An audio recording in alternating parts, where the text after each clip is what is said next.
여러분 안녕하세요. 블링블링 블랙입니다. 연준회의가 좀 전에 끝났습니다. 11월달 연준회의는 미국 시각 기준으로 11월 2일부터 3일 이틀간 열리고요. 연준회의 최종 결과는 한국 시각으로 11월 4일 3시에 발표됩니다. 새벽 3시요. 그리고 보통 새벽 3시에 연준의 성명서가 공개가 되고 30분 후인 3시 반에는 파월 연준 의장의 기자회견이 있습니다. 기자회견 자리를 통해서 연준의 생각을 조금 더 구체적으로 알 수가 있습니다. 물론 정확한 것은 연준 의사록까지 나와 봐야 알 수 있는 것이지만 우리는 3시에 발표되는 연준의 성명서, 3시 반에 나오는 파월의 기자회견, 이 두 가지만 가지고도 연준의 생각을 충분히 알 수 있는 것이죠. 이번 영상은 11월 연준회의를 아주 간략하게 요약해드리겠습니다. 평소보다 영상 시간이 조금 짧을 수 있다는 점은 양해 부탁드릴게요. 지금 보고 계신 화면은 새벽 3시에 공개된 연준의 성명서입니다. 연준은 이번에도 인플레이션은 꾸준히 올라가고 있다. 그런데 이것은 트랜지토리,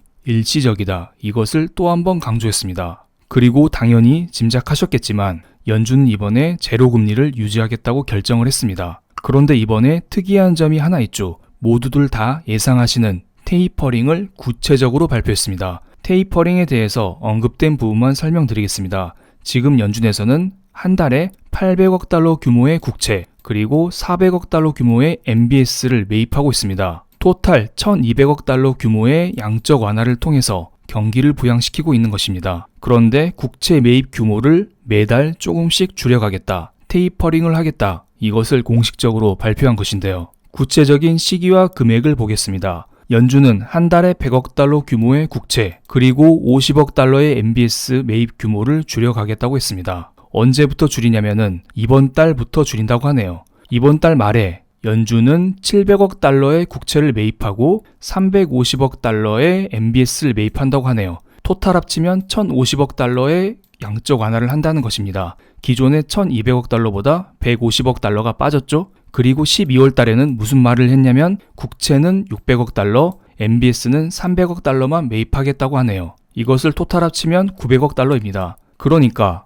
원래는 1200억 달러의 양적 완화를 유지했었는데 이번 달 말에는 1050억 달러, 그리고 12월 달에는 900억 달러의 양적 완화를 하겠다는 것입니다. 이렇게 한 달에 150억 달러 규모의 테이퍼링을 유지하겠다는 것이네요.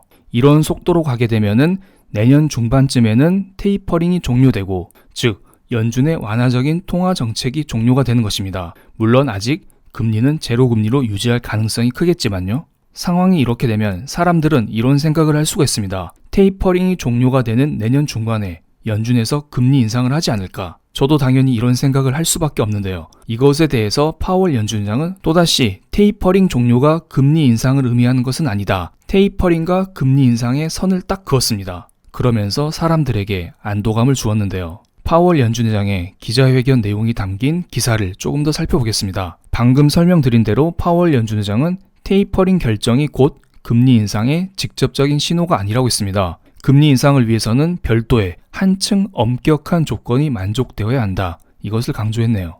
그리고 지금의 인플레 원인은 공급망 문제라고 강조를 했습니다. 공급망 문제 때문에 물가가 상승하고 있다. 이것을 강조한 셈입니다. 그리고 어떤 기자께서 지금의 임금 상승을 어떻게 생각하느냐 이런 질문을 했었는데 여기에 대해서 노동시장 상황 및 임금 상승 압박은 인플레이션을 초래한 직접적인 원인으론 보지 않는다. 이렇게 강조했습니다. 지금의 임금 상승이 가파른 것은 맞지만 이것은 오히려 긍정적이라는 발언을 했습니다. 지금은 경제의 생산성이 더 강하기 때문에 지금의 임금 상승은 크게 문제되진 않는다. 지금의 임금 상승은 인플레이션을 초래한 직접적인 원인이 아니다. 하지만 임금 상승이 더욱더 지속된다면 이것은 약간 문제될 수 있다. 이런 말을 추가적으로 했습니다.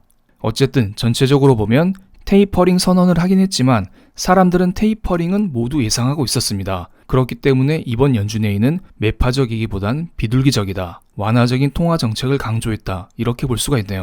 그래서 좀 전에 마감된 미국 증시를 보면은 대부분 다 상승 마감했습니다. S&P 500 지수에 상장된 종목들의 당일 등락률을 나타낸 것인데요. 아마존, 테슬라, 구글, 페이스북, 애플, 마소 이러한 빅테크 기업들이 일제히 상승하는 모습을 보여줬고 반도체 기업들 역시 대부분 상승했습니다. 하지만 빨간색 부분, 하락한 섹터들도 꽤 있습니다. 대부분 경기 민감주입니다. 산업재나 에너지 기업, 유틸리티, 경기 방어주 이런 쪽이 대체적으로 하락 마감했네요. 에너지 기업의 주가가 떨어진 것을 보아하니 국제유가가 조금 떨어졌다 이렇게 생각을 할 수도 있겠습니다. 그래서 국제유가 차트를 봤는데 국제유가가 지속적으로 떨어지면서 WTI 유가는 80불 아래로 떨어졌습니다. 최근 며칠간 WTI 유가는 80달러 위에서 꾸준히 움직이고 있었는데 갑자기 80달러 아래로 뚝 떨어진 것입니다. 이건 확실치 않지만 오펙K가 얼마 남지 않았습니다. 그래서 오펙K를 앞두고 회원국들 간의 증산 이슈가 있을 것이다. 그리고 미국의 바이든 대통령이 증산 압박을 지금 꾸준히 가하고 있기 때문에 이것에 대한 영향이 어느 정도 반영된 게 아닌가 이런 생각을 하고 있습니다. 그럼 금 가격을 보겠습니다. 연준회의를 앞두고 뚝 떨어졌던 금 가격은 연준회의 성명서가 공개된 3시부터 갑자기 상승하기 시작했습니다. 그만큼 사람들은 연준의 발표를 완화적으로 봤다. 이렇게 알 수가 있고요. 일반적으로 금과 달러는 반대로 움직이죠. 금이 바닥을 찍고 반등했으니 달러는 피크를 찍고 떨어지지 않았을까 이런 생각을 해봅니다. 그럼 달러 인덱스를 한번 보겠습니다. 꾸준히 94 위에서 움직이던 달러 인덱스가 연준회의가 열리자 바로 94 아래로 뚝 떨어졌습니다.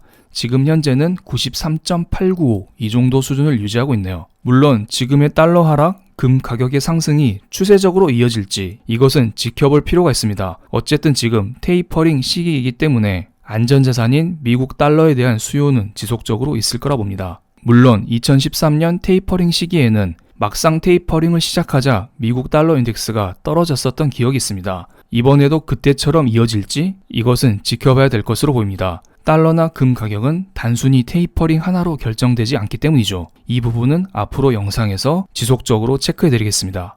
그리고 이번에는 미국의 2년 만기 채권 금리를 보겠습니다. 2년 만기 채권 금리는 미국의 기준금리와 밀접하게 연관되어 있습니다. 실은 미국의 2년 만기 채권 금리가 연준회의가 열리기 하루 전에 이미 급락을 해버렸습니다. 무슨 말이냐면 며칠 전만 해도 2년 만기 채권 금리가 0.5% 위에서 움직이고 있었는데 연준의 성명서가 공개되는 하루 이틀 전에 2년 만기 채권 금리가 0.5%를 찍고 이미 꺾이기 시작했다는 것이죠. 사람들은 이미 연준에서 이번에 금리 인상에 대한 신호를 강력하게 주지 않을 것이다. 테이퍼링만 하고 금리 인상은 별개라고 이야기할 것이다. 미리 짐작을 했다. 이렇게 볼 수가 있습니다. 솔직히 저는 이것을 보고 좀 더 위험 자산에 투자를 했던 것도 사실이고요. 어쨌든 연준회의를 앞두고 이미 2년물 채권 금리가 꺾여 있는 상태인데 이번에 연준회의가 막상 열리자 또다시 2년물 채권 금리가 이렇게 더 떨어졌습니다. 그만큼 사람들은 미국의 금리 인상에 대해서 많이 걱정을 하고 있었다. 이것이 어느 정도 해소가 되었으니 이제는 2년물 국채 금리가 조금 떨어졌다. 이것을 알 수가 있습니다. 그럼 연준은 도대체 언제 금리를 올릴까요? 이것에 대해서 사람들은 어떻게 생각하고 있을까요? 패드와치라는 사이트에서 이것이 자세히 정리되어 있습니다.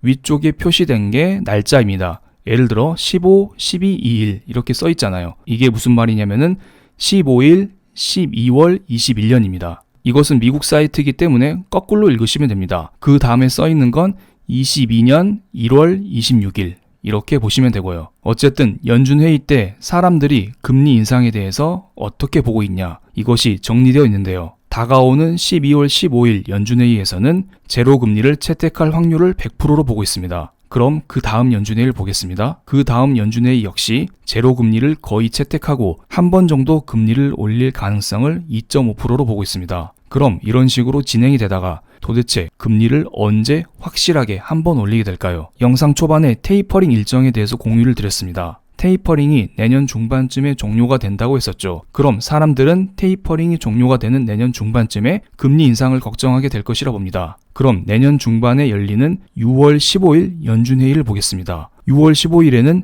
제로 금리를 유지할 확률이 42%, 금리를 한 번 올릴 가능성이 45%, 금리를 두 번 올릴 가능성이 11% 이렇게 보고 있네요. 어찌됐든 금리 인상 가능성을 50% 이상 보고 있다는 것입니다. 물론 이것은 시간이 지나면서 물가가 어떻게 안정화되느냐, 경제가 얼마나 좋아지느냐 이것을 보고 파월 연준의장이 코멘트를 하면서 조금씩 바뀔 수 있을 거라 보고요. 금리 인상 확률이 높아질 수도 있고 낮아질 수도 있을 거라 봅니다. 무슨 말이냐면 생각보다 경제가 빨리빨리 좋아지면은 금리 인상을 서두를 수 있고요. 생각보다 경기 둔화가 오래 지속되면 금리 인상을 늦출 수가 있습니다. 물론 지금 상태에서는 금리 인상할 거라면 확실하게 해주는 게 오히려 조금 더 호재일 수가 있어요. 이 점은 조만간 다시 정리해서 영상으로 설명드리겠습니다. 그럼 오늘 영상 여기서 마치겠습니다. 감사합니다.